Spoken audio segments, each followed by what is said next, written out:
Bismillahirrahmanirrahim. Assalamualaikum warahmatullahi wabarakatuh. Alhamdulillahi rabbil alamin. Wassalatu wassalamu ala ashrafil anbiya'i wal mursalin. Nabiyyina Muhammadin wa ala alihi wa sahbihi ajma'in. Wa man tabi'ahum bi ihsanin ila yaumiddin. Allahumma allimna ma yanfa'una wanfa'na bima 'allamtana wa zidna ilma. Allahumma a'inna ala dzikrika wa syukrika wa husni ibadatik. Wa ba'du. Para pemirsa, kaum muslimin dan muslimat, dan juga para pendengar di mana saja antum berada, semoga Allah senantiasa melimpahkan rahmat dan karunia-Nya kepada kita semua dan senantiasa memberikan kemudahan dan pertolongan kepada kita di dalam menjalani kehidupan dunia ini. Allahumma amin. Alhamdulillah, puji dan syukur senantiasa kita haturkan kehadirat Allah Tabaraka wa Ta'ala sebagai bentuk kesyukuran kita kepada Allah. Kita selalu memuji dan memuja Allah, kemudian kita selalu menjalankan aktivitas kita sebagai hamba Allah, yaitu berubudiyah kepada Allah. Kemudian hati yang selalu bersemi dan subur dengan kecintaan dan keimanan kepada Allah, itulah sesungguhnya hakikat kesyukuran. Alhamdulillah, sampai detik ini, setelah kita melewati bulan yang penuh berkah, Allah Subhanahu wa Ta'ala masih memberikan kesempatan kepada kita untuk hidup, untuk melanjutkan sisa-sisa umur dalam melanjutkan tentunya perjuangan yang tidak akan pernah berakhir kecuali bila datang ajal kita. Alhamdulillah atas segala nikmat dan karunia Allah Tabaraka wa Ta'ala. Kemudian salawat dan salam mari kita senantiasa perbanyak ucapkan untuk Nabi yang mulia, Nabi Muhammad sallallahu alaihi wasallam. Allahumma salli ala Muhammadin wa ala ali Muhammad. Rasul yang mulia yang menjadi panutan umat dan panduan kita di dalam beribadah sebulan penuh, 30 hari dan 30 malam. Kita hidup di bulan Ramadan selalu berusaha untuk meneladani Rasul sallallahu alaihi wasallam. Berbahagialah mereka orang-orang yang selama 1 bulan penuh dia selalu berusaha meningkatkan imannya untuk meraih nilai-nilai ketakwaan sesuai dengan tuntunan Rasulullah sallallahu alaihi wasallam. Ikhwatal iman, para pemirsa rahimakumullah. Seperti biasa, pada kesempatan pagi Jumat yang penuh berkah ini, kita akan membahas hal-hal yang berkaitan dengan akidah Ahlussunnati wal Jamaah. Akidah yang merupakan modal kehidupan kita, akidah yang merupakan landasan amal ibadah kita, dan akidah yang merupakan syarat diterimanya ketaatan seorang hamba. Akan tetapi,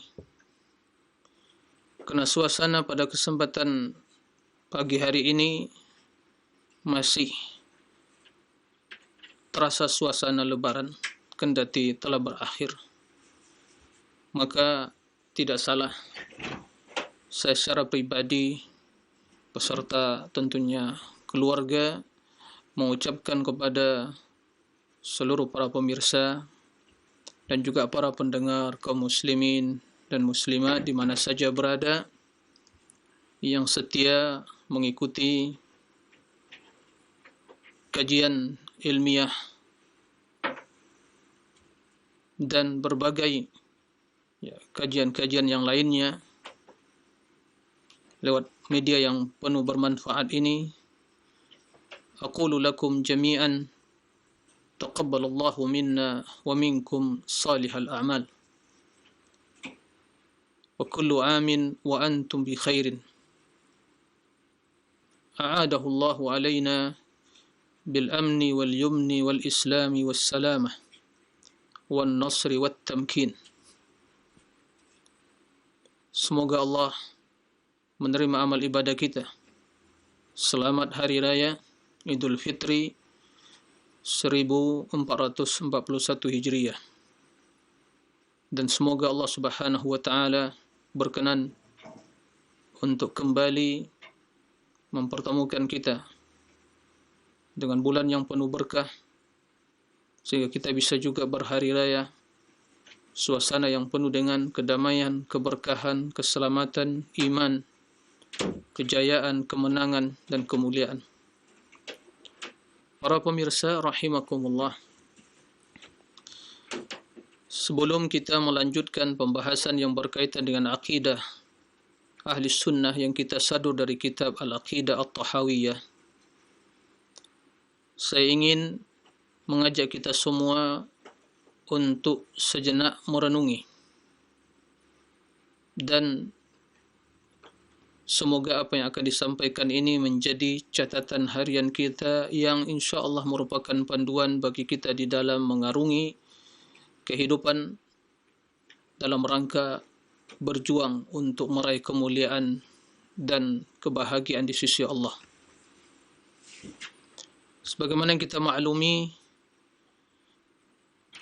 suasana Ramadan yang telah kita lewati masih terasa bersemi dalam hati. Suasana tersebut masih kita rasakan.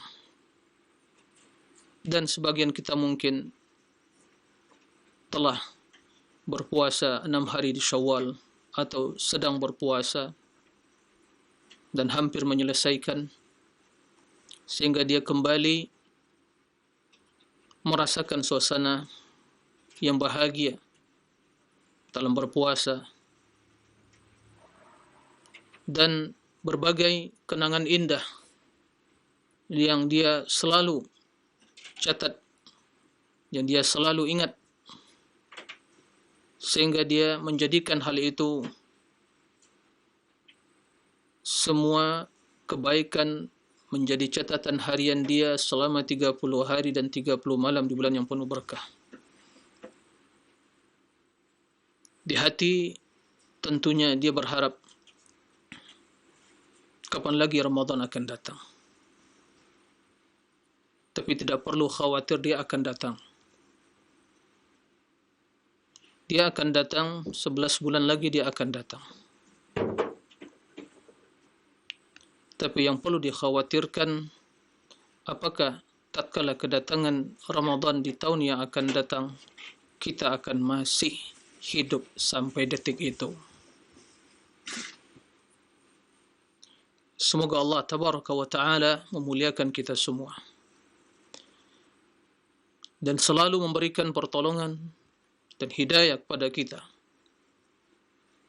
Bagaimanapun kondisi kita, kapan dan di mana saja, yang penting bila ajal datang, kita selalu berada di atas ketaatan kepada Allah.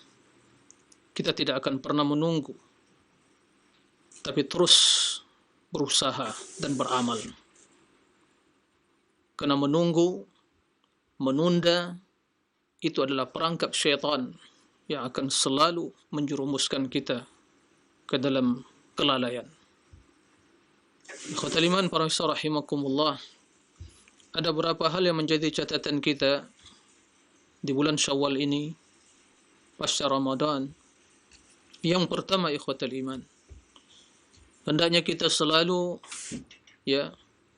merasa cemas, merasa khawatir. Kita telah beramal, kita telah berusaha melakukan berbagai ketaatan dan ubudiyah, dan seluruh hal-hal yang mampu kita lakukan, dan kita selalu berusaha melakukannya dengan kualitas yang terbaik. Kendati demikian, seorang mukmin dia selalu merasakan di dalam hatinya kecemasan, khawatir, dan rasa takut. Yang dia takuti adalah jangan-jangan ibadah tersebut tidak ada nilainya di sisi Allah. Jangan-jangan ibadah tersebut ditolak oleh Allah Tabaraka wa Ta'ala, sehingga catatan kebaikannya nihil, kosong. Ini yang menjadi perhatian para ulama, bahkan orang-orang beriman secara umum dan secara khusus dari kalangan ahli ilmi wal amal min salafi hadhihi ummah, dari generasi terbaik umat ini. Allah Subhanahu wa taala menjelaskan hal itu dalam Al-Qur'an, walladzina yu'tuna ma ataw wa qulubuhum wajilah annahum ila rabbihim raji'un. Orang-orang yang telah melakukan apa yang mereka telah lakukan, tapi hati mereka senantiasa takut, dan mereka yakin akan kembali kepada Allah. Yang mereka takuti adalah jangan-jangan ibadah yang telah mereka lakukan tersebut tidak diterima oleh Allah. Itulah penjelasan Rasulullah tatkala menjawab pertanyaan Aisyah, istri beliau yang tercinta, Ummul Mukminin, Ummu Abdillah. Beliau bertanya kepada Rasulullah, "Ya Rasulullah, apakah yang dimaksud dengan firman Allah, walladzina yu'tuna ma ataw wa qulubuhum wajilah annahum ila rabbihim raji'un?" Mereka orang-orang yang telah melakukan apa yang mereka lakukan, kemudian mereka takut. Apakah mereka orang-orang yang berzina, orang yang mencuri, orang yang minum khamar, artinya yang melakukan perbuatan dosa, kemudian dia takut diazab oleh Allah? Maka Rasul mengatakan, la ya banatas siddiq, la ya banatas siddiq, فإنهم الذين يصلون ويصومون ويتصدقون ويخاف ألا يتقبل منهم. Yang dimaksud oleh Allah adalah mereka orang-orang yang telah mendirikan salat, mereka yang telah berpuasa, mereka yang telah bersedekah, ya, tapi mereka takut tidak diterima oleh Allah Tabaraka wa Ta'ala. Ini catatan pertama yang harus menjadi renungan kita. Camkan dalam diri kita baik-baik, dan selalu berusaha untuk yang terbaik, yang berkualitas. Di waktu yang sama, hendaknya hati senantiasa bersemi dengan rasa takut dan kekhawatiran. Takut kepada Allah, takut terhadap ibadah seorang yang, atau takut terhadap ibadah yang dia lakukan. Jangan-jangan ibadah tersebut ditolak oleh Allah Tabaraka wa Ta'ala. Ini yang pertama. Yang kedua, ingat bahwa perjuangan kita tidak akan pernah berakhir dengan berakhirnya Ramadan. Perjuangan untuk meraih ketakwaan, perjuangan untuk meraih kemuliaan, kebahagiaan tidak akan pernah berakhir. Bahkan selalu menyertai diri kita sampai detik terakhir di kehidupan dunia ini, yaitu al-maut. Karena kita tidak pernah pensiun menjadi hamba Allah. Ya, status yang selalu melekat pada diri kita adalah abdun lillah. Selama seorang menjadi hamba Allah, maka dia akan selalu beribadah. Itu yang diperintahkan oleh Allah, wa'bud rabbaka hatta ya'tiyakal yaqin. Ibadatilah Rabbmu sampai datang kematian, al-maut. Maka jangan sampai kita menjadi seperti sebagian orang yang pernah dahulu disampaikan kepada sebagian ulama salaf, di mana mereka di bulan Ramadan bersungguh-sungguh beribadah, tapi setelah berakhir Ramadan mereka tinggalkan ibadah tersebut. Maka kata ulama salaf tersebut, haula qaumun syarru qaum wa bi'sal qaum la ya'rifuna Allah illa fi Ramadan. Sungguh sangat jelek mereka. Mereka tidak kenal kepada Allah kecuali di Ramadan.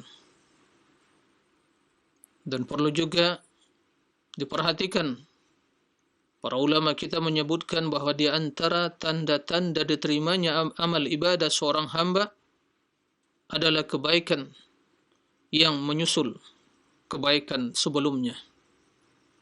Kebaikan yang lahir setelah kebaikan sebelumnya.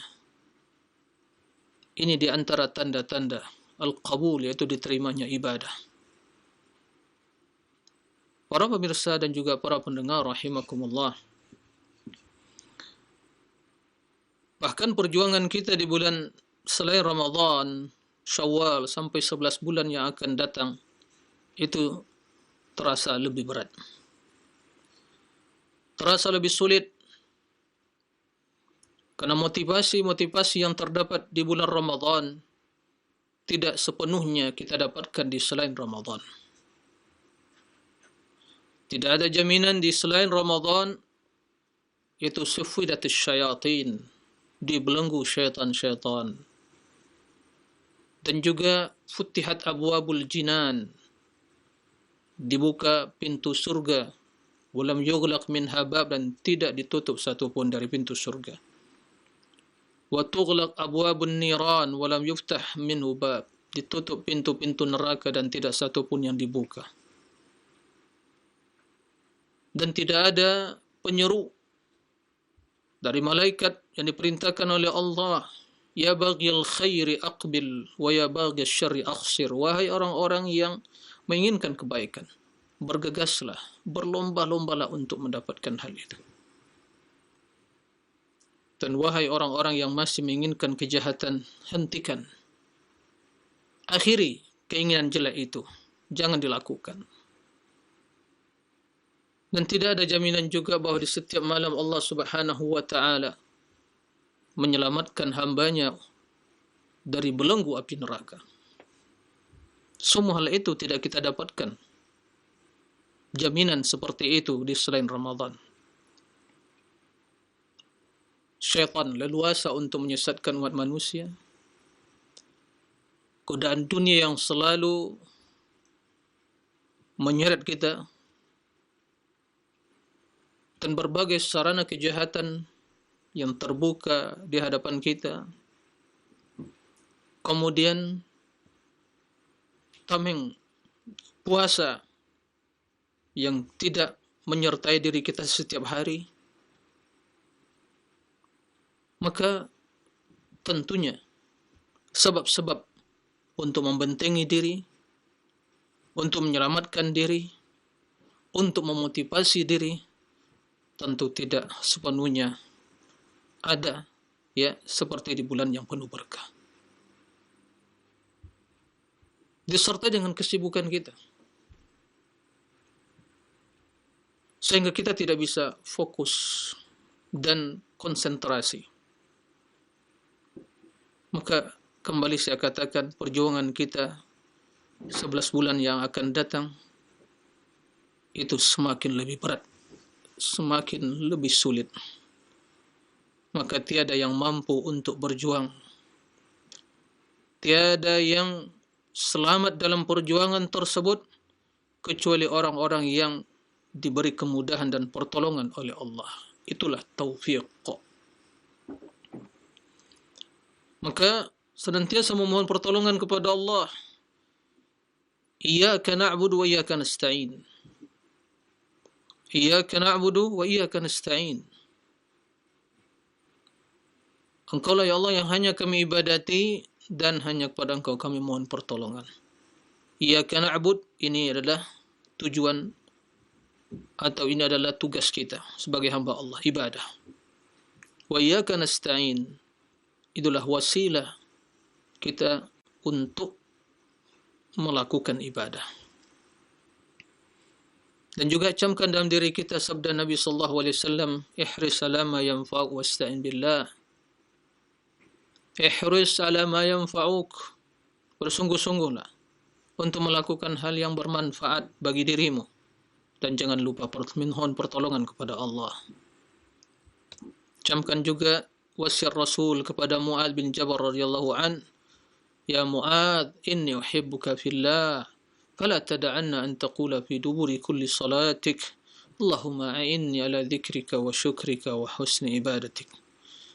Wahai Mu'adz, aku mencintaimu karena Allah. Jangan kamu lupa mengucapkan, jangan kamu tinggalkan mengucapkan di penghujung salatmu doa memohon pertolongan, "Ya Allah, berilah pertolongan kepadaku untuk berzikir, untuk bersyukur, dan untuk melakukan ibadah yang terbaik kepadamu."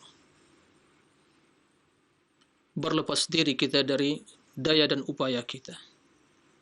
Berlepas diri kita dari kecerdasan dan kepintaran dan keilmuan kita.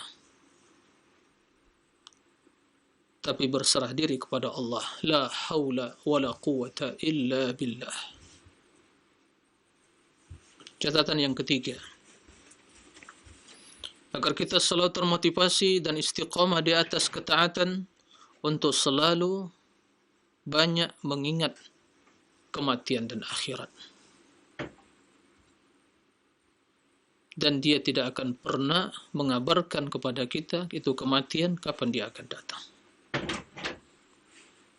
Bila seorang mengingat kematian, akan ingat pada akhirat. Bila dia ingat akhirat, dia akan bersungguh-sungguh beramal. Kenapa tidak? Karena di sana tidaklah bermanfaat harta dan keturunan kecuali hanya amalan.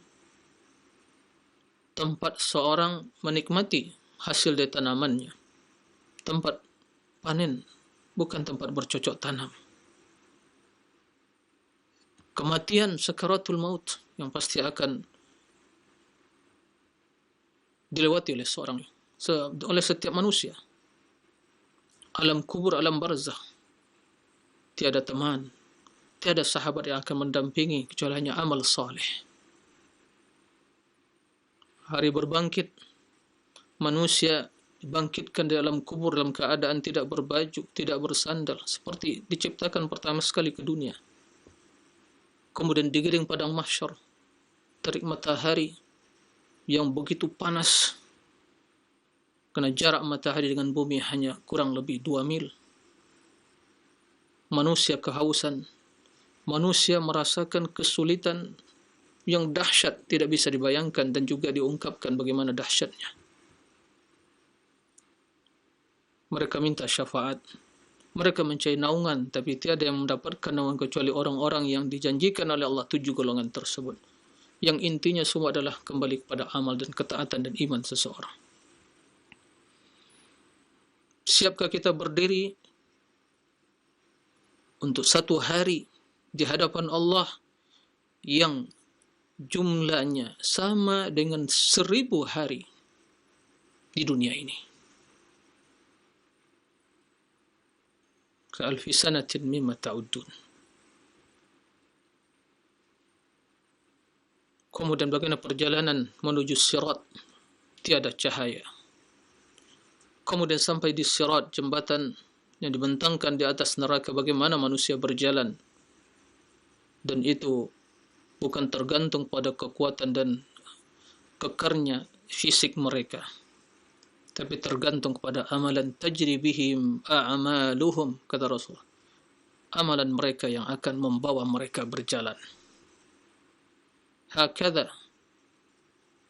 Oleh karena itu, ingat kematian, ingat ajal, ingat akhirat, maka seorang akan termotivasi untuk beramal. Catatan yang selanjutnya, hendaklah kita senantiasa memperbanyak qiraatul Quran wa dzikir. Semua hal itu akan menjadi motivasi bagi kita untuk beramal. Dzikir akan menanamkan kecintaan dan pengagungan dalam diri kepada Sang Pencipta. Dan Al-Quran akan selalu menggembleng kita kepada jalan kebaikan. Inna hadzal Quran yahdi lillati hiya aqwam. Al-Quran ini selalu menunjuki kepada kebaikan. Maka dipastikan tanpa keraguan sedikit pun, orang yang tidak pernah baca Al-Quran, orang yang jauh dari Al-Quran, orang yang tidak pernah mentadabbur Al-Quran, maka dipastikan orang yang paling jauh dari kebaikan. Dari mana dia mendapatkan kebaikan? Buku atau kitab panduan kebaikan tidak dia baca. Dari mana? Dari akal pikiran dia, dari pemikiran sampah manusia, atau mungkin hasil dari pemikiran dari akal manusia. Dari mana dia mendapatkan tuntunan untuk kebaikan? Di dalam Al-Quran, hudan linnas. Kemudian zikir kepada Allah akan meringankan bagi kita untuk melakukan ibadah. Terasa ringan. Sehingga seorang sahabat pernah bertanya pada Nabi, "Ya Rasulullah, inna syara'al Islam qad kathurat aliyya."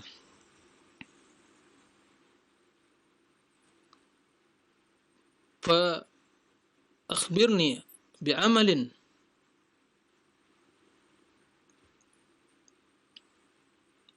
a'mal bihi. Kata sahabat tadi, "Ya Rasulullah, syariat Islam telah banyak sekali. Maka berikan kepadaku sebuah tips atau amalan untuk aku amalkan, ya, sehingga aku bisa melakukan amalan tersebut." Faqala alaika bidzikrillah, banyak zikir kepada Allah. Hal yang selanjutnya, hendaklah kita senantiasa membaca kehidupan Rasul kita yang mulia. Membaca kehidupan para salafus saleh, sahabat, tabi'in, dan ulama-ulama yang salihin, panutan umat. Membaca sejarah mereka, lembaran kehidupan mereka, terutama Rasul kita yang mulia, itu akan menambah iman, akan memotivasi kita untuk beramal. Hal yang selanjutnya yang perlu kita perhatikan adalah untuk selalu membekali diri dengan ilmu, terutama ilmu yang berkaitan dengan keutamaan amalan dan ibadah yang dikenal dengan fadail a'mal. Agar kita begitu membaca keutamaan salat, keutamaan zikir, keutamaan berpuasa, keutamaan sedekah, kita termotivasi untuk mendapatkan pahala yang dijanjikan oleh Allah. Nah, kemudian hal yang selanjutnya untuk selalu mencari komunitas yang baik, sahabat, teman yang baik, karena semua hal itu ba'da taufiq min Allah akan menjadi sebab utama untuk mendorong seorang hamba melakukan kebajikan. Kemudian yang selanjutnya adalah tinggalkan berbagai sarana dan media yang akan melalaikan kita, baik di dunia nyata apalagi di dunia maya di zaman sekarang ini. Sarana-sarana yang akan menjerumuskan dalam maksiat dan dosa, sarana-sarana yang akan melalaikan, yang menyebabkan kita tidak mampu membaca Al-Quran atau berzikir, tinggalkan hal itu. Tidak ada manfaatnya, hanya akan mendatangkan penyesalan dan kerugian. Sementara detik demi detik dari kehidupan kita adalah umur yang tidak akan pernah kembali. Dia akan menjadi saksi atas kebaikan atau kejelekan.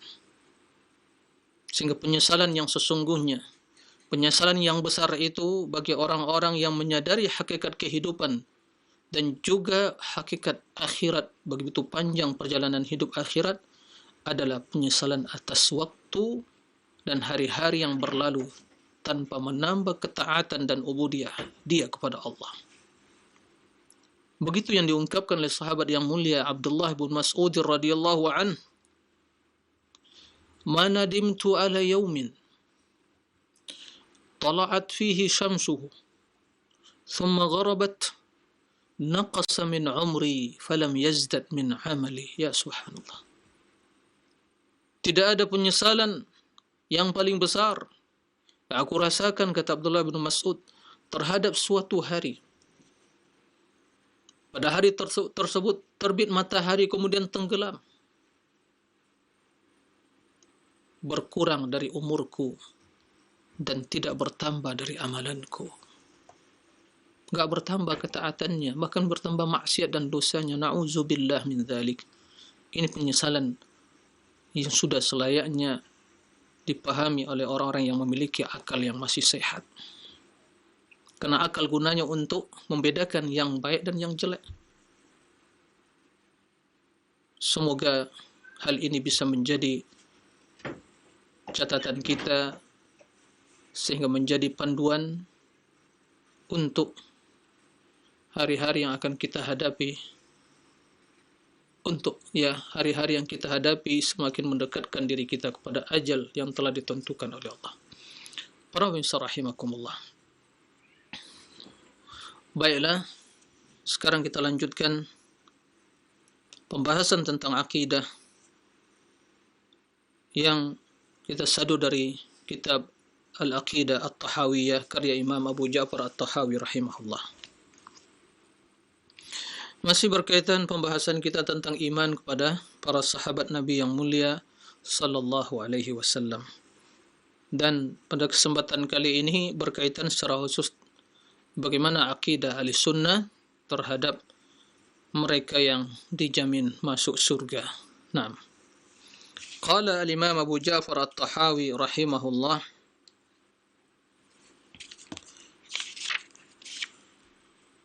وأن العشرة الذين سماهم رسول الله صلى الله عليه وسلم وبشرهم بالجنة على ما شهد لهم رسول الله صلى الله عليه وسلم وقوله الحق وهم أبو بكر وعمر وعثمان وعلي وطلحة والزبير وسعد وسعيد وعبد الرحمن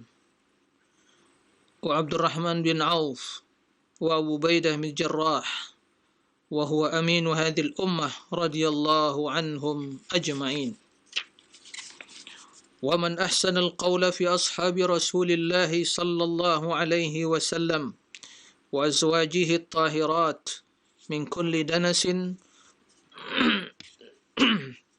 وذرياته المقدسين من كل رجس فقد برئ من النفاق.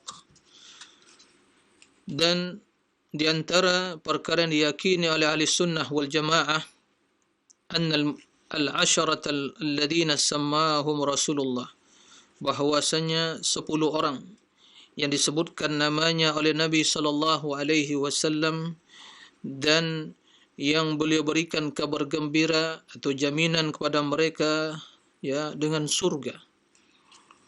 Alama syahida lahum Rasulullah, sebagaimana yang atau persaksian yang diberikan oleh Rasulullah sallallahu alaihi wasallam kepada mereka, dan perkataan Nabi itu benar.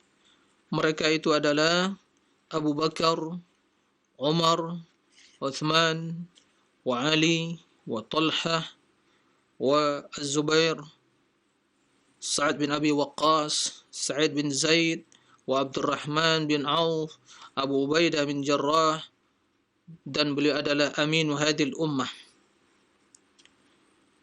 Semoga Allah meridai mereka semua. Taib. Jadi mereka 10 nama yang disebutkan Rasul sallallahu alaihi wasallam, mereka adalah para sahabat Rasul sallallahu alaihi wasallam yang dijamin masuk surga. Dan hal ini dijelaskan oleh Imam Abu Ja'far At-Tahawi rahimahullah disebabkan karena muncul sekelompok dari orang-orang yang hina dina, dari kelompok Rafidah, kaum Rafidah yang mencela para sahabat Nabi. Bahkan mereka berlepas diri dari para sahabat Nabi, bahkan sampai mengkafirkan. Di antara mereka adalah 10 orang yang dijamin masuk surga, kecuali mungkin Ali yang mereka kultuskan. Maka tatkala muncul hal yang demikian itu, para ulama ahli sunnah wal jamaah memuat pembahasan tersebut di dalam kitab-kitab akidah, agar kaum muslimin mengetahui bahwa mencintai para sahabat Nabi dan meyakini keberadaan mereka dan kedudukan mereka, serta juga meyakini keutamaan dan kemuliaan yang telah Allah jamin bagi mereka dan juga jamin Rasulullah SAW, itu hal yang wajib dan itu akidah kaum muslimin. Bukan berarti hanya 10 saja. Ya, naam, ada sahabat-sahabat yang lain yang dijamin masuk surga oleh Rasul sallallahu alaihi wasallam. Akan tetapi mereka yang 10 tadi itu yang terdapat ya penyebutan nama mereka dalam satu hadis. Jadi secara kolektif dalam satu hadis disebutkan oleh Rasul sallallahu alaihi wasallam, Abu Bakar fil jannah, Umar fil jannah, Uthman fil jannah, Ali fil jannah, kemudian Abu Ubaidah fil jannah, wa Abdurrahman bin Auf fil jannah, wa Talha Ubaidillah fil jannah, wa Zubair bin Awam fil jannah, wa Sa'id bin Zaid fil jannah, dan disebutkan oleh Rasulullah SAW secara keseluruhan. Nah, dan juga terdapat dalam hadis-hadis yang lain ya jaminan Rasul kepada sahabat selain mereka. Ya, seperti Ukasha bin Mihsan. Bilal juga sebutkan beliau Rasul SAW mendengar ya suara sandal Bilal di dalam surga dan yang lain-lainnya. Nah, kemudian ahli sunnati wal jamaah mencintai seluruh para sahabat dan meyakini bahwa mereka yang dijamin masuk surga, maka tentunya kita juga mengatakan, memastikan hal itu. Tapi tidak diragukan bahwa sahabat Rasulullah SAW itu dijamin oleh Allah Subhanahu wa taala surga bagi mereka. Ya, keampunan. Di antara dalil menjelaskan hal itu, firman Allah Tabaraka wa taala, "Was-sabiquna al-awwalun minal muhajirin wal ansar walladzina ittaba'uuhum bi ihsan radhiyallahu anhum wa radu an. Wa'adda lahum jannat tajri min tahtiha al-anhar." Sabiquna al-awwalun muhajirin wal ansar walladzina ittaba'uuhum bi ihsan. Baik walladzina ittaba'uuhum yaitu sahabat yang datang sepeninggal mereka, atau wattaba'uhum itu tabi'in yang datang sepeninggal para sahabat, termasuk alladzi taba'uhum yang mengikuti mereka dengan baik, jaminan mereka Allah ridha kepada mereka dan Allah janjikan surga bagi mereka. Ya. Jadi tidak diragukan. Nah, akan tetapi bila kita ditanya secara satu persatu, maka selain dari 10 dan juga nama-nama yang telah disebutkan dalam hadis, maka kita katakan, nah mereka fil jannah. Tapi begitu nama-nama dari sahabat yang tidak disebutkan satu persatu, kita katakan mereka sahabat secara keseluruhan adalah ahlul jannah. Nah, dan ini merupakan salah satu dari akidah ahli sunnati wal jamaah, bahwa mereka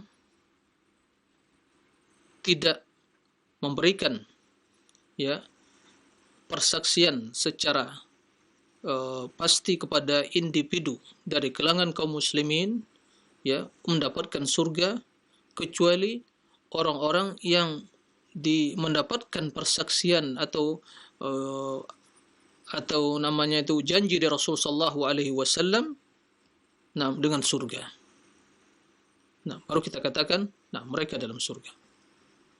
Adapun individu kaum muslimin, ya, bila mereka berbuat baik, orang beriman, ya, melakukan ketaatan kepada Allah dan Rasulnya, maka akidah ahli sunnah mengatakan kita berharap semoga mereka menjadi penghuni surga. Nah, karena ini perkara yang gaib, ya, apalagi mereka yang masih hidup, karena hati berbolak-balik, ya, tidak istiqomah di atas satu kondisi dan keadaan. Tapi mereka yang telah meninggal dalam keadaan iman, ya kita berharap semoga ahlul iman dimasukkan ke dalam surga. Dan bagi mereka yang berbuat maksiat dan dosa, kita khawatir. Nah, khawatir mereka masuk ke dalam neraka atau tidak dimaafkan oleh Allah, sehingga diazab oleh Allah tabaraka wa taala. Ini merupakan akidah ahli sunnati wal jamaah. Dan kita pastikan 10 tersebut mendapat jaminan surga. Nah, mereka pasti surga. Ukasha bin Mihsan, Bilal juga Rasul mendengar suara sandalnya, dan sahabat-sahabat yang lain, maka kita katakan mereka dalam surga. Adapun selainnya, kita katakan bahwa seluruh sahabat itu dijamin oleh Allah surga bagi mereka. Selain sahabat, kita katakan barang siapa yang berbuat baik, beriman, kita berharap surga bagi mereka. Barang siapa yang berbuat maksiat, berbuat kefasikan, kita khawatir, takut neraka bagi mereka. Ini akidah Ahlussunnah dalam hal ini. Kemudian disebutkan Imam Abu Ja'far At-Tahawi, "Wa man ahsana al-qawla fi ashabi Rasulillah wa azwajihi at-tahirat min kulli danas wa dhurriyyatihi al-muqaddasin min kulli rijs faqad bari'a minan nifaq." Barang siapa yang berkata baik tentang para sahabat Rasulullah dan para istri beliau yang suci dari segala perbuatan keji, min kulli danas, wa dzurriyyatihi al-muqaddasin, dan juga keluarga Nabi sallallahu alaihi wasallam yang suci dari rijs, yaitu dari perbuatan keji.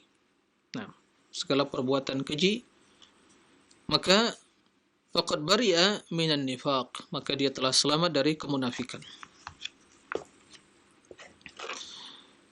Ungkapan Imam Abu Ja'far At-Tahawi ini menjelaskan juga salah satu dari prinsip akidah Ahlussunnati wal Jamaah, bahwa mereka adalah orang-orang yang selalu berkata baik tentang para sahabat. Baik perkataan secara lisan atau perkataan hati, bisikan hati. Maka tidak terdapat dalam hati mereka bisikan yang jelek terhadap sahabat.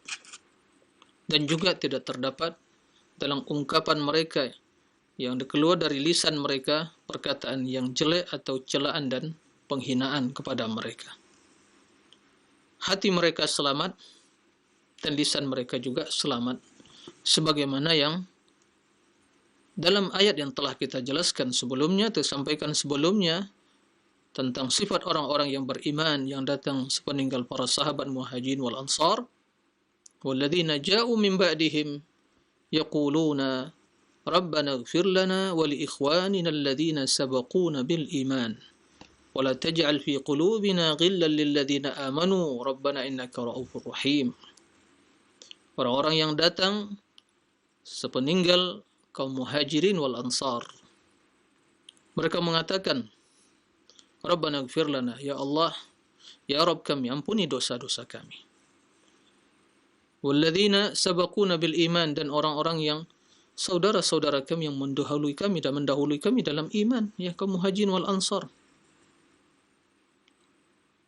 Wala taj'al fi qulubina, dan jangan jadikan di hati kami ghillan, kebencian, kedengkian terhadap mereka. Nah, ayat ini menjelaskan kepada kita sifat orang yang beriman. Maka orang-orang beriman, ahli sunnati wal jamaah, mereka selalu berkata baik terhadap sahabat, tentang sahabat Nabi SAW, termasuk dalam hal ini, para istri Nabi yang Allah sucikan dari perbuatan keji, bukan seperti tuduhan kotor, dusta oleh kaum munafikin kepada Aisyah, bahwa beliau katanya melakukan zina wal iyazu billah. Tentu itu adalah perbuatan yang kotor, perkataan yang dusta, yang telah Allah jelaskan kebatilannya dan kedustaannya di dalam Al-Quran. Dan Allah subhanahu wa ta'ala terjelaskan kesucian Ummul Mukminin Aisyah radhiyallahu anha dalam ayat yang selalu kita baca dalam Al-Quran, diabadikan oleh Allah tabaraka wa ta'ala. Dan istri-istri beliau yang lain, yang telah Allah sucikan. Karena Rasul adalah hamba yang paling mulia, maka tidak akan mungkin yang menemani hidupnya yang kecuali orang-orang yang mulia. Nah, baik. Kemudian Al-Imam Abu Ja'far At-Tahawi dengan pernyataan beliau ini juga ingin membantah, ya, menjelaskan kebatilan akidah kaum Rafidhah, Syiah Rafidhah yang mengklaim bahwa mereka ya cinta Ahlul Bait, itu adalah dusta. Mereka sesungguhnya bukan cinta Ahlul Bait, karena kecintaan Ahlul Bait ya adalah dengan mencintai seluruh sahabat Nabi. Ya. Kemudian kaum Zaidiyah, sekte Zaidiyah dan Khawarij juga mereka mencela. Ya, perkataan mereka sungguh sangat jelek dan keji terhadap sahabat, mencela. Bahkan Khawarij mengkafirkan Ali.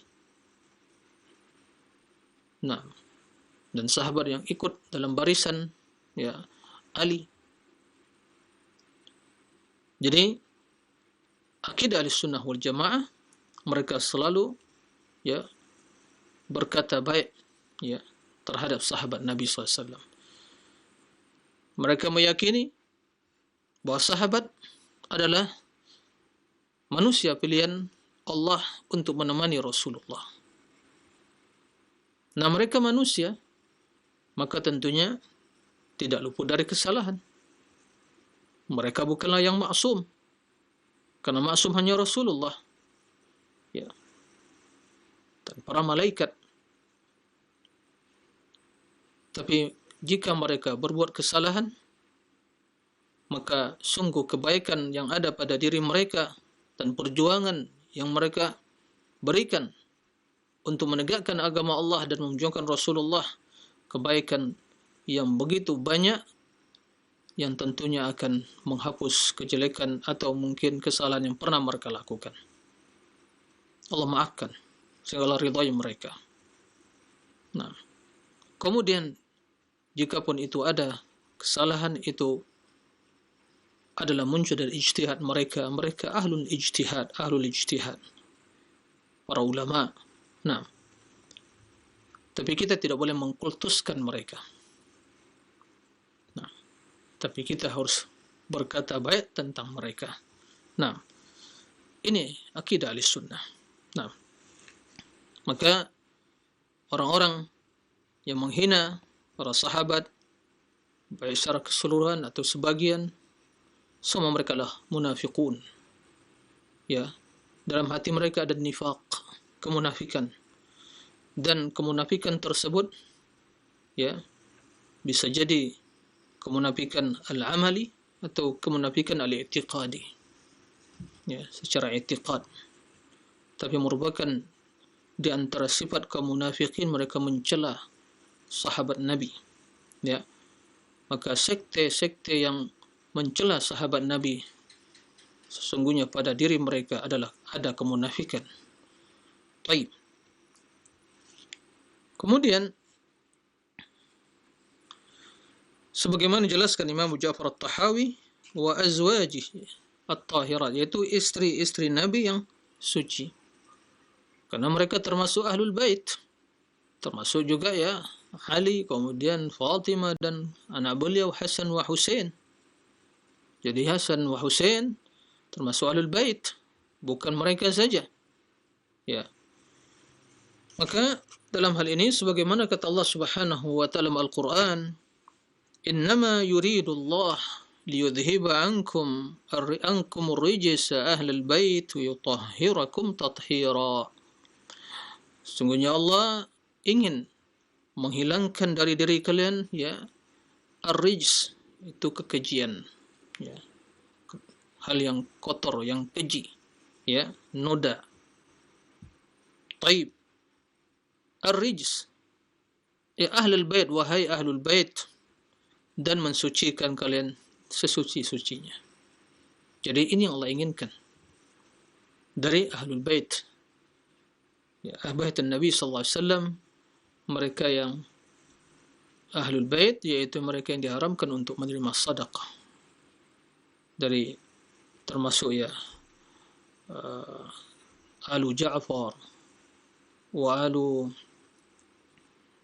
Abbas, kemudian Abi Talib, ya, Ja'far bin Abi Talib, Ja'far, Ali bin Abi Talib, ya, dari keluarga Ja'far, dan juga para istri Nabi sallallahu alaihi wasallam, dan semua mereka yang, ya, tidak boleh menerima sedekah. Itu termasuk dalam ahlul bait. Itu yang benar sesuai akidah Ahlussunnah wal Jamaah. Bukan sekadar hanya Ali dan istrinya Fatimah, kemudian kedua anaknya Hasan wa Husain, itu cucu Rasulullah SAW, bukan sekadar mereka yang ahlul bait.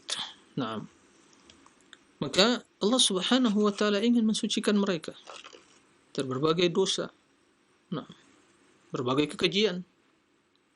Maka hendaklah kita mencintai mereka, berkata baik tentang mereka, tidak menghina dan tidak mencela. Dan juga tidak boleh kita al-ghulu, yaitu mengkultuskan, sehingga mengangkat, ya, derajat mereka melebihi dari kedudukan mereka sebagai manusia. Nah, maka begitu juga keturunan Rasul sallallahu alaihi wasallam, orang-orang yang baik, ya, mereka orang-orang yang baik, ya, keturunan Nabi sallallahu alaihi wasallam. Tapi perlu diperhatikan, tidak hanya cukup sekadar mengaku keturunan Nabi, ya, tapi terbukti mereka memiliki jalur nasab bersambung pada Nabi. Kemudian yang kedua juga yang lebih penting dari itu semua adalah ketaatan dan kesolehan mereka. Kalaupun mengaku pengikut Nabi atau mungkin keturunan Nabi, tapi orang yang jauh dari sunnah beliau, orang yang fasik, jauh dari tuntunan beliau, jauh dari akidah beliau, jauh dari akhlak beliau, maka sekedar hanya membanggakan nasab, maka tidaklah bermanfaat di sisi Allah. Nah, tidaklah bermanfaat di sisi Allah. Karena kita melihat bagaimana, ya, orang-orang tokoh-tokoh sentral Quraisy, ya, mereka orang yang memiliki nasab yang terhormat, tapi ternyata mereka dalam kekufuran, Abu Jahal, Abu Lahab dan yang lainnya, ya. Maka man batta'a bihi amaluhu lam yusri' bihi nasabu. Nah, barang siapa yang batta'a bi amaluhu, amalan dia, yaitu memperlambat dia untuk mendapatkan surga dan ridha Allah, artinya dia tidak beramal, maka nasabnya tidak akan bisa menyegerakan dia untuk mendapatkan hal itu. Nah, maka jika mereka mengaku sebagai ahlul bait atau min dzurriyyati Nabi, keturunan Nabi SAW, maka mereka yang paling utama untuk mengikuti Nabi, mengikuti akidahnya, ibadahnya, akhlaknya, berjuang untuk menegakkan sunnah Nabi, tauhid, memerangi bid'ah, khurafat, takhayulat dan yang lainnya. Baik. Kemudian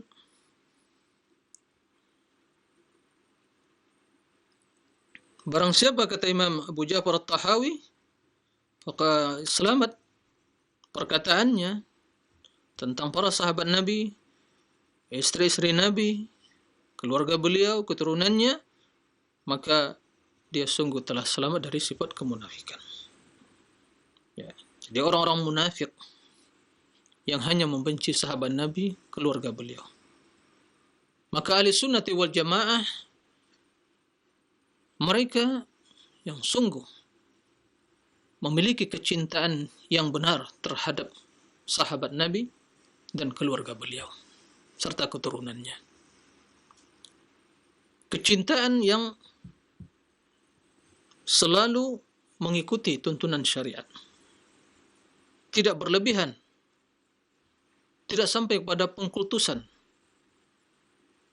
ya, tidak sampai mensucikan, dalam artian mengatakan mereka tidak bersalah, mereka tidak berdosa, ya, bahkan, ya, mencela mungkin sahabat disebabkan mungkin mencintai ahlul bait.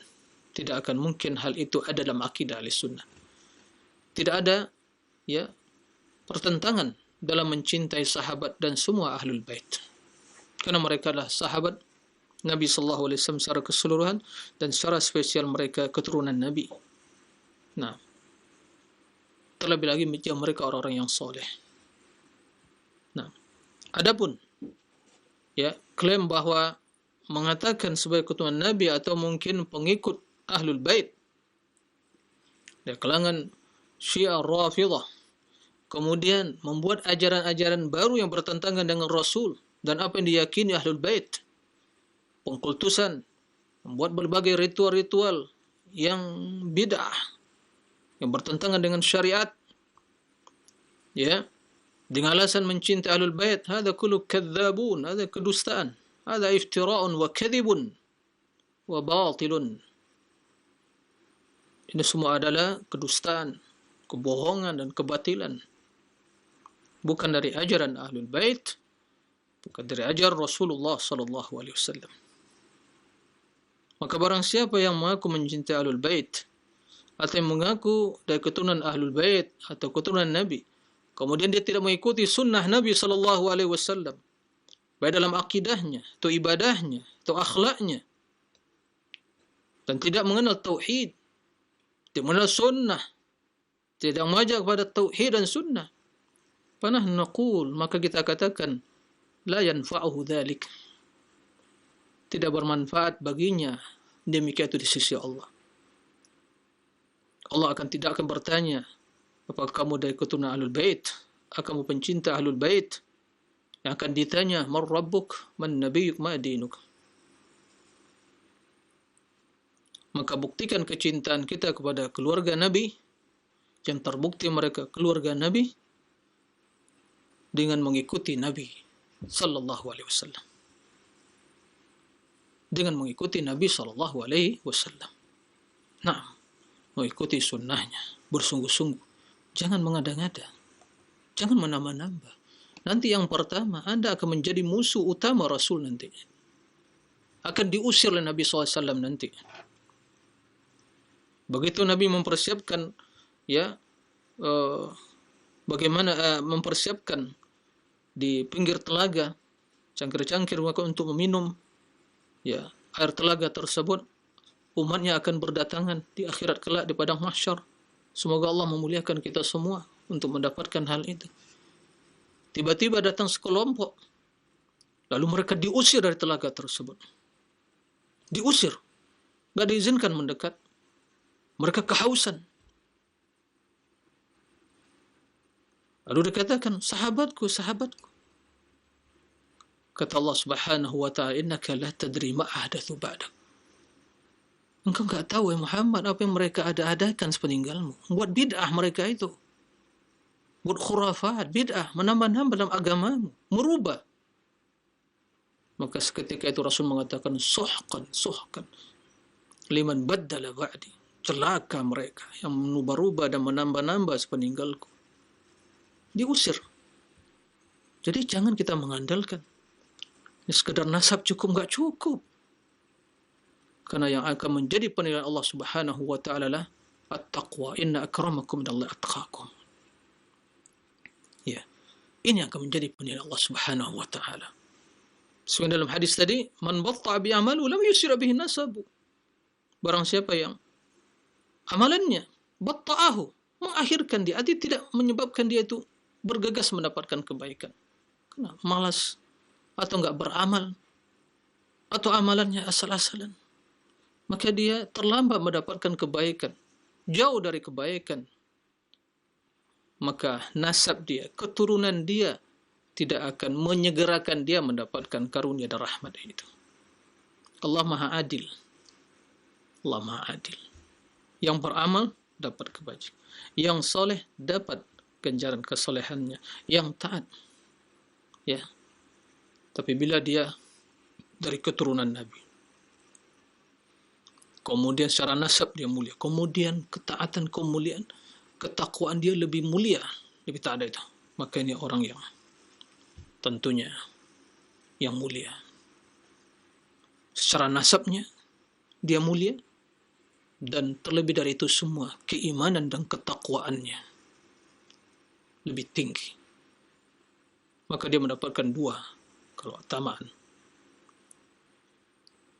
Nah, dan itu hal yang seharusnya dipahami dengan benar. Tatkala seorang mengaku sebagai keturunan Nabi, maka kewajiban yang paling utama untuk dia terlalu mengikuti Nabi SAW. Jangan coba-coba musuhi sunnah Nabi.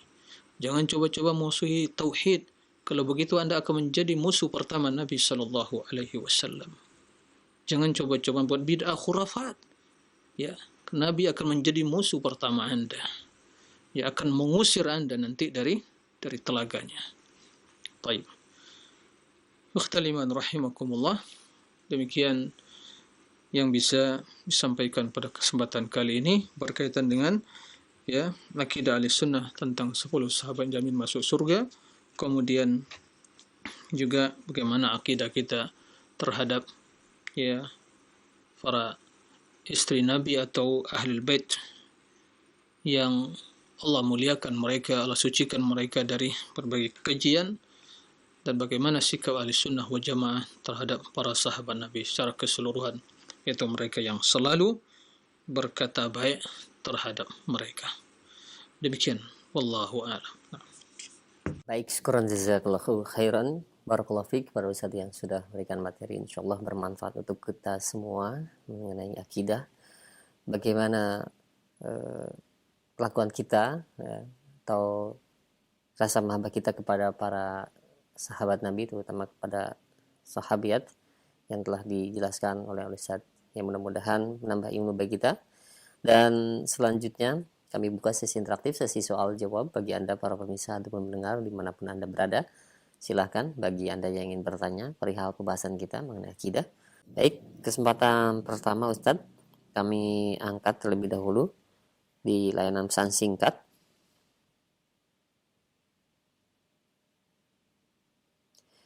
Assalamualaikum warahmatullahi wabarakatuh.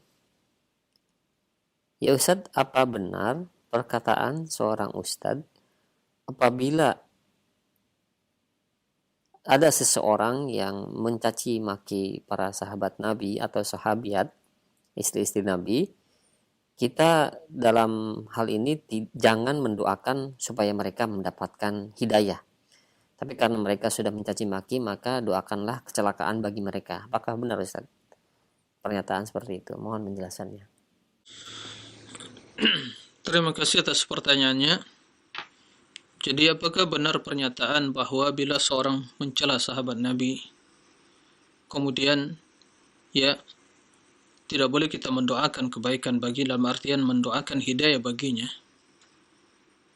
Ini tentunya tidak bisa diterima secara mutlak, secara umum. Akan tapi bila orang tersebut telah diperingatkan dan telah jelaskan kepadanya dalil-dalil yang menjelaskan tentang keutamaan para sahabat Nabi sallallahu alaihi wasallam, dan yang demikian itu merupakan akidah ahli sunnah yang wajib diyakini dan merupakan konsekuensi dari keimanan. Dia mengetahui hal itu semua, lalu dia selalu dalam kebatilannya jelas bagi dia, terus juga dengan segala kesombongannya berani mengatakan yang demikian itu, maka tentunya secara umum boleh mendoakannya, karena dia tergolong orang-orang munafikin. Qatalallahul munafiqin, qatalallahul mukadzibin. Allah binasakan orang munafikin dan menghinakan mereka, orang munafikin. Ka'innal munafiqina fi darkil asfali minan nar. Adapun secara individu melaknat, ini sungguh bukanlah akhlak seorang muslim sesungguhnya. Jadi kendati mereka memperlakukan para sahabat seperti, tapi kalau masalah melaknat secara individu, maka ini ditinggalkan. Tapi secara umum, tidak ada masalah. Nah, la'nat pada la'natullah al-zalimin, la'natullah al-kadhibin al-munafiqin. Nah, adapun mendoakan hidayah, maka kepada siapapun kita memulaikan hidayah, mendoakan hidayah. Bahkan orang-orang kafirin, orang yang kafir, kita mendoakan hidayah baginya. Lihat bagaimana Nabi SAW dalam berdakwah. Ya. Karena tujuan Nabi berdakwah dan kita berdakwah, ya, bukan untuk melampiaskan, ya, emosi kita atau melampiaskan kesenangan kita. Tidak. Tatkala seorang berdakwah ingin melampiaskan emosi dia, atau dia ingin dia senang, gitu ya. Hati-hati, ini ada keliru dari tujuan dakwah. Tujuan dakwah adalah bagaimana kita mengajak umat untuk bisa menerima kebenaran. Dan kita senang bagaimana umat atau seorang mendapatkan hidayah. Bukan karena senang karena diri kita senang. Bukan itu. Harus diperhatikan. Makanya Nabi SAW, di antara cara beliau berdakwah adalah mendoakan orang-orang kafirin. Mendoakan, ya, bagaimana Umar bisa masuk Islam, mendoakan suku Daus, Allahumma hdi Dausan wa'ti bihim, ya. Ya Allah, beri hidayah kepada Daus dan datangkan mereka atau masuk Islam. Begitu juga Nabi SAW, ya. Tatkala sebagaimana kita ketahui kisah beliau SAW begitu datang ke Taif untuk menebarkan Islam, mengajak penduduk Taif, tapi ternyata beliau dihadapi oleh mereka, bahkan dia dilempari dengan batu. Ya, tokoh-tokoh masyarakat Taif, ya, kabilah suku, ya, kepala suku dari kabilah Taif tersebut, ya, bahkan memprovokasi anak-anak mereka dan budak mereka untuk melempari Nabi sallallahu alaihi wasallam. Siapa beliau? Utusan Allah, mendapatkan wahyu sampai kaki beliau sallallahu alaihi wasallam terluka. Beliau berjalan meninggalkan Taif, terus berjalan sambil menundukkan kepala, bersedih beliau. Sampai di suatu tempat, sampai berteduh. Kemudian dalam perjalanan tersebut datang malaikat Jibril bersama malaikat yang ditugaskan oleh Allah untuk mengatur, ya, untuk pengawas gunung, mengatur gunung. Ditawarkan Nabi sallallahu alaihi wasallam, ditawarkan, Muhammad, Allah telah mengetahui perlakuan mereka terhadapmu. Kata Jibril, ini saya sekarang datang bersama malaikat Jibril. Silakan, ente mau apa? Ente ingin mereka itu binasa semuanya? Ya Rasul, anda ingin mereka binasa semuanya? Silakan perintahkan malaikat Jibal. Nah, kemudian ditawarkan oleh malaikat gunung tersebut. Nah, turida atbiqa alaihim al-akhshabaini. Ya, aku timpakan kepada dia dua gunung yang besar. Kata Nabi SAW, la, jangan. La, jangan. Bal uridu as'alullah an yukhrija min aslabi man ya'budullah. Nah, bahkan aku berharap kepada Allah, semoga Allah mengeluarkan dari tulang sulbi mereka itu orang-orang yang akan beribadah kepada Allah. Itu tujuan Rasulullah SAW. Beliau nggak peduli. Ya, beliau diusir, dihina, dicaci maki, terluka dalam menebarkan dakwah, tidak ada masalah. Tapi tujuan utama beliau adalah bagaimana manusia ini beribadah kepada Allah. Maka jadilah seorang dai yang rafiq bin nas, ya'lamul haq wa yarhamul khalq. Itu ahli sunnah. Jangan suka mencaci, melaknat. Ya. Maka biasakan untuk berdoa, doa kebaikan. Dan Allah yahdiyahu, semoga Allah memberikan hidayah kepadanya. Karena kita senang tatkala orang menerima kebenaran. Kita senang tatkala orang mengikhlaskan ibadah kepada Allah. Kita senang tatkala manusia kembali kepada tuntunan Allah, mengikuti Al-Quran dan Sunnah. Naam, karena doa akan mendatangkan kebaikan. Terbukti doa Nabi dikabulkan oleh Allah.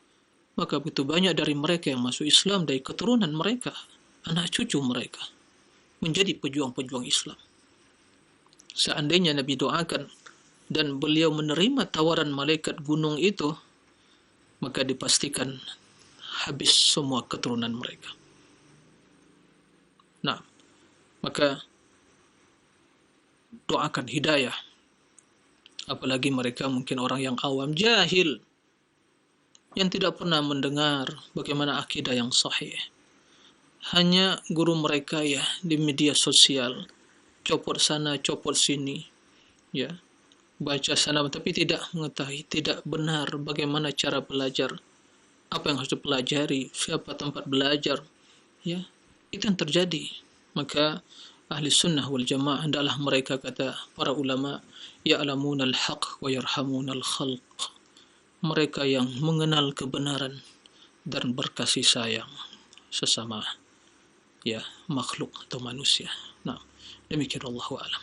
Baik, syukran jazakallahu khairan atas jawaban Ustaz. Demikian, dan selanjutnya kami berikan kesempatan untuk Anda yang bertanya. Assalamualaikum warahmatullahi wabarakatuh. Ya Ustaz, pada saat yang lalu atau mungkin masih ada kekaguman dari kaum muslimin terhadap sahabiah, salah satu sahabiat yaitu Aisyah radhiyallahu anha, istri Nabi, dengan memuji-mujinya melalui nyanyian. Nah, apakah sebenarnya hal tersebut dapat dibenarkan, dan apakah tersebut memang bentuk ujian ataukah malah menjadikan suatu pelecehan Ustadz terhadap sahabat Nabi tersebut?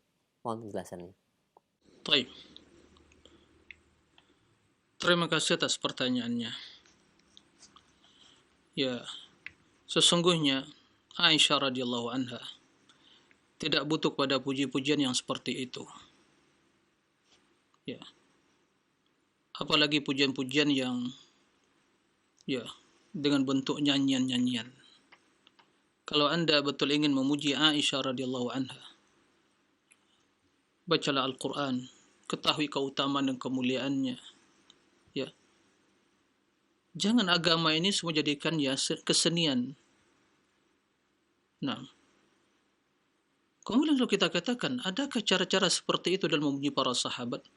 Takutnya nanti seperti itu, semua nanti Abu Bakar lagi dinyanyikan, Umar nanti dinyanyikan, datang nanti juga kaum Rafidhah nyanyikan juga mana ya pujian terhadap Ali, dan itu mereka lakukan. Semua dinyanyikan, agama jadi kesenian nanti. Nah, memuji para sahabat, ibadah, as-sana, ini akidah ahli sunnah, menebarkan kebaikan mereka, menebarkan kemuliaan mereka, termasuk difa', memperjuangkan martabat mereka. Tapi bukan dengan cara seperti itu. Ini adalah perkara yang bid'ah, cara seperti itu. Ya. Dan yang sangat disayangkan juga sebagian, ya, kok lebih doyan mendengar yang seperti itu. Sesungguhnya dia bukan untayan-untayan kalimatnya tadi, tapi suara yang merdu tadi yang menyanyikan itu sesungguhnya terpengaruh dengan pola pikir, ya, pola cara beragama mayoritas yang mungkin menjadikan ibadah ritual sebagai kesenian. Semua disenikan, zikir disenikan, istighfar disenikan, takbir disenikan, ya, zikir-zikir disenikan, semua kesenian. Jadi agama jadi kesenian semua nanti. Na'udzubillah. Doa disenikan. Itu yang terjadi. Efeknya apa? Nih, semua dinyanyikan. Subhanallah. Istighfar, takbir nyanyikan. Kira-kira dari mana dia bisa mengagungkan Allah dengan takbir nyanyian tadi? Istighfar. Perbuatan yang menyelisih agama. Kemudian istighfar. Nyanyi, istighfar, nyanyi, begitu. Na'udzubillah. Ini adalah hal-hal yang tentu sangat jauh dari tuntunan Allah dan Rasulnya. Tapi ingat, jangan beralasan, kan banyak yang enggak ingkarikan juga yang lain. Sekarang Anda bertanya tentang landasannya atau hanya bertanya tentang orang yang banyak mengikuti, merespon juga. Maka ini jelas bukan hal yang syar'i. Tinggalkan hal seperti itu. Ya, tinggalkan yang seperti itu. Anda ingin memuji Aisyah, baca biografinya, tebarkan di masyarakat. Ya, ajak umat untuk meneladani ya sifat apalagi para ummahat. Siapa dia? Aisyah, keilmuannya, kemuliaannya, nasabnya. Dia nggak perlu nyanyian Anda. Aisyah nggak perlu nyanyian Anda. Ya. Aisyah nggak perlu suara merdu Anda menyanyikan kemuliaan-kemuliaan itu, nggak perlu dia. Ya. Dan itu tidak akan menambah. Ya. Oleh karena itu, saya memperhatikan juga mereka suka mendengar hal yang seperti itu. Sampai melalaikan mereka. Nggak baca Quran, nggak zikir. Tapi nyanyian seperti itu, Masya Allah, digemari. Dan dipastikan kebanyakan mereka karena lebih senang mendengar merdunya suara yang menyanyikan.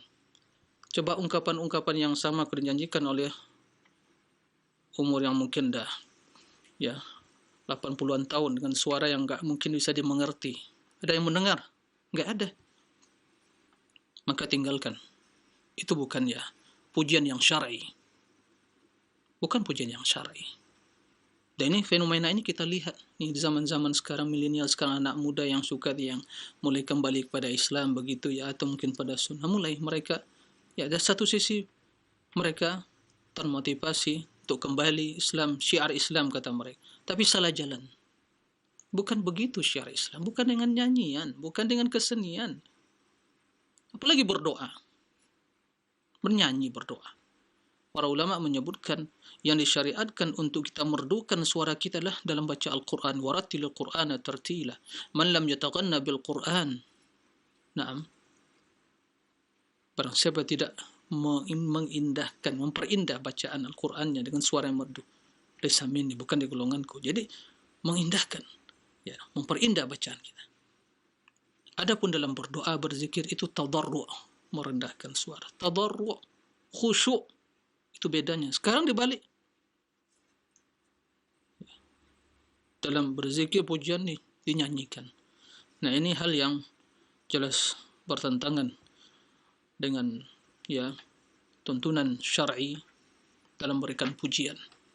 Kemudian kalau kita melihat siapa yang sesungguhnya betul-betul memuji, yang tulus pujiannya kepada para sahabat itu. Siapa? Kita dapatkan mereka adalah pengikut salafus salih yang sesungguhnya ahli sunnah wal jamaah. Tapi bagaimana, pernahkah mereka melantunkan pujian-pujian? Kalau membuat syair pujian, tapi kalau dilantunkan dengan nyanyian yang seperti itu, ini bukan lagi bentuk pujian. Maka tinggalkan hal-hal yang seperti itu. Tinggalkan hal-hal yang seperti itu. Tidak perlu didengar, tidak perlu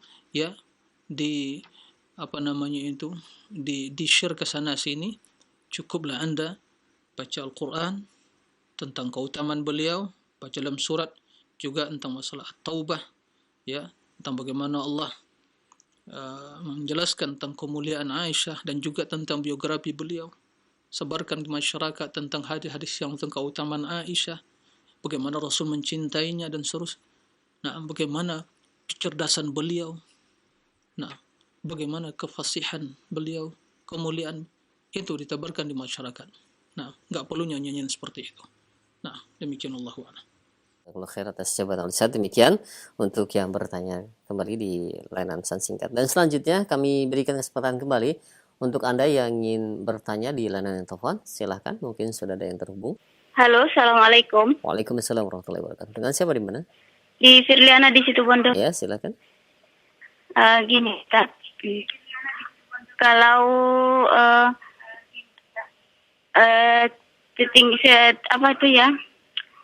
tingginya derajat seseorang itu sesuai dengan amal Al-Qur'annya itu nanti di hari kiamat itu. Dan bagaimana dengan orang yang tidak bisa membaca Al-Quran, tidak bisa menghafal Al-Quran, seperti kayak kedua orang tua kami kan tidak bisa apa-apa gitu, Ustaz. Sedangkan kami itu menghafal Al-Quran gitu, Ustaz kan. Apakah ini sebagai qadarun kami nanti ikut apa ya derajat ana itu Ustaz. Baik. Atau ini Ustaz di hari kiamat Ustaz. Demikian Ustaz. Baik. Jazakallahu khairan. Assalamualaikum warahmatullahi wabarakatuh. Waalaikumsalam warahmatullahi wabarakatuh. Nah, silakan Ustaz. Terima kasih kepada Bu di situ Bondo ya. Nah, barakallahu fikum atas pertanyaannya tentang masalah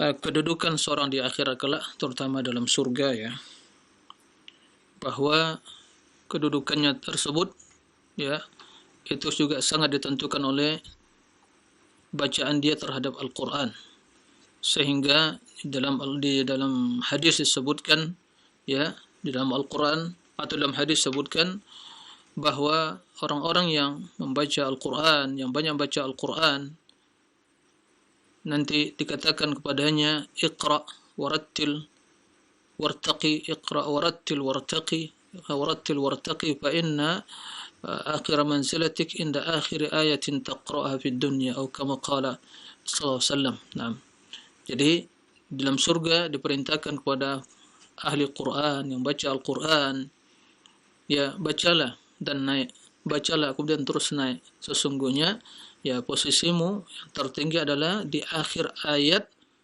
Al-Quran kamu baca di dunia. Artinya semakin banyak seorang membaca semakin tinggi derajatnya. Ya, dan surga itu ya sungguh sangat tinggi, banyak derajatnya. Nah, maka ini tidak diragukan bahwa Al-Quran akan mengangkat derajat seseorang. Sebagaimana Al-Quran mengangkat derajat seseorang di dunia, ya, innallaha rafa'a bihadzal Qur'an qauman wa wada'a bil akharin.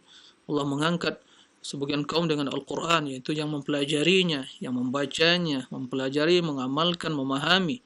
Allah angkat derajatnya. Dan sebagian juga Allah merendahkan sebagian kaum, yaitu dia dalam Quran tidak dibaca, tidak ditadabbur, tidak dipahami.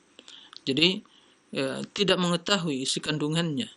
Nah, ini tidak diragukan bahwa akan mempengaruhi posisi seorang. Lalu yang menjadi pertanyaan, bagaimana seorang yang tidak menghafal, ya, dan kemudian bagaimana mungkin keluarga dia yang lain, ya, dia tidak bisa menghafal atau bahkan mungkin sulit untuk membaca, maka kita katakan tidak diragukan, ya, tentunya tidak diwajibkan menghafal. Tentu diwajibkan untuk mentadabbur, membaca, ya, warattil Qur'ana tartila. Iqra'u ma tayassara minal Qur'an. Itu yang diperintahkan. Menghafal tentunya hal yang baik, hal yang sangat utama, apalagi dia adalah kalamullah. Tapi seorang tidak bisa menghafal Quran berdosa tidak, tapi dia merugi tentunya. Yang tidak menghafal Al-Quran, bahkan tidak ada sama sekali di dalam dadanya kalamullah. Lalu bagaimana dia mau baca? Bagaimana dia mau sholat?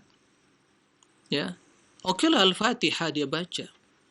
Tapi sungguh saya disayangkan tidak hafal qul huwallahu ahad, qul a'udzu birabbil falaq, qul a'udzu birabbin nas. Lalu bagaimana sholatnya? Sungguh sangat tidak sempurna. Ya. Maka tidak ada alasan bagi seorang muslim yang dia rajin ingin beribadah, sholat, kemudian tidak memiliki, tidak ada dalam dadanya Al-Quran. Tidak ada dalamnya Al-Quran, tidak menghafal kalamullah. Lalu subhan bagaimana hidupnya? Ya. Oleh karena itu, mari kita bersungguh. Tidak ada alasan mungkin umur dan enggak, belajar terus. Kalau mungkin terlambat belajar, mungkin anak dia, cucunya yang mungkin ya disekolahkan di pesantren, di pondok, belajar sama dia atau anaknya. Jangan putus asa, terus belajar. Karena selama seorang terus belajar Al-Quran, hidup bersama Al-Quran, karena tidak terbata-bata dalam membacanya, maka Allah akan berikan pahala, karena dia selalu berusaha untuk membaca.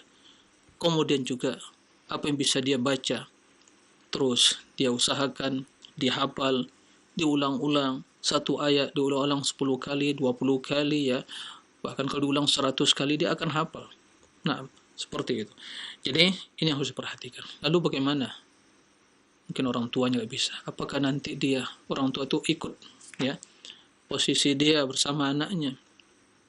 Ingat, orang-orang yang beriman, beramal saleh, itu Allah akan kumpulkan mereka. Walladzina amanu wattaba'athum dzurriyyatuhum biimanin alhaqna bihim dzurriyyatahum wa ma alatna min amalihim min syai. Orang-orang yang beriman kemudian diikuti oleh karib atau keluarga mereka, anak keturunan mereka dalam keimanan, kesolehan tadi dikumpulkan oleh Allah. Ya, diikut sertakan dan tidak berkurang kebaikan mereka. Mungkin mereka khawatir kalau dikumpulkan nanti dia mengambil amalannya, tidak dikurangi oleh Allah Subhanahu wa taala. Ya. Tapi tentunya derajat tidak sama. Ya. Kalau ya ahli Quran dia akan terus lebih tinggi derajatnya. Walikullin darajat mimma amilu. Masing-masing itu memiliki derajat kedudukannya sesuai dengan amalannya. Nah, maka terus tanamkan, jangan bosan ya pada orang tua atau anak, terus. Karena kita berharap semoga nanti dikumpulkan, sebagian dikumpulkan di dunia, dikumpulkan di akhir dalam surga, tapi hanya dengan iman dan amal saleh. Lina aman wa taba'athum dzurriyyatuhum biimanin. Orang yang beriman dan diikuti keluarga mereka, ya, dzurriyyatuhum biimanin, dalam keimanan juga, maka akan disertakan, digabungkan oleh Allah, dikumpulkan oleh Allah tabaraka wa taala di akhirat kelak. Nah, seperti itu. Jadi jangan berkecil hati, jangan bersedih, terus ajarkan, ya. Ajarkan. Nah, ada alasan dia bisa baca Al-Quran, ajarkan terus selama dia belajar, dan terus kalau seandainya ya hanya bisa membaca satu ayat dan itu yang bisa dilakukan, kemudian terus dia belajar dalam kondisi seperti itu, kemudian ternyata datang ajal menjemputnya dalam kebaikan, karena masih terus bersama Al-Quran, ya. Maka pelajaran bagi kita juga, jangan sampai hal yang terjadi bagi juga keturunan kita, anak kita, keturunan kita. Kalau sebelumnya mungkin karena keterbatasan ilmu, jauhnya sumber ilmu dan informasi atau media untuk menyampaikan ilmu, sehingga dilalaikan. Ya, orang tua dilalaikan. Jangan sampai terjadi kondisi yang sama menimpa keluarga kita, anak kita, ya, cucu kita. Maka bergegaslah sebelum datang penyesalan tersebut. Semoga Allah Subhanahu wa taala memuliakan kita semua, ya, mengangkat derajat kita di dunia dengan Al-Quran dan ilmu yang bermanfaat, dan juga nanti masukkan kita ke dalam surga dan mengangkat derajat kita dalam surga, dan mengumpulkan kita bersama keluarga, ya, anak keturunan kita di dalam surga kelak, ya, naam, di duduk, ya, berhadap-hadapan di atas sofa yang disediakan, ya, yang tiada lagi di hati mereka kebencian, kedengkian satu sama yang lainnya. Allahumma amin. Demikian yang bisa disampaikan dan dijawab pada kesempatan kali ini. Mudah-mudahan bermanfaat. Wassallallahu wasallam nabiyina Muhammadin wa ala alihi wa sahbihi wasallim. Walhamdulillahi rabbil alamin. Wassalamu alaikum warahmatullahi wabarakatuh.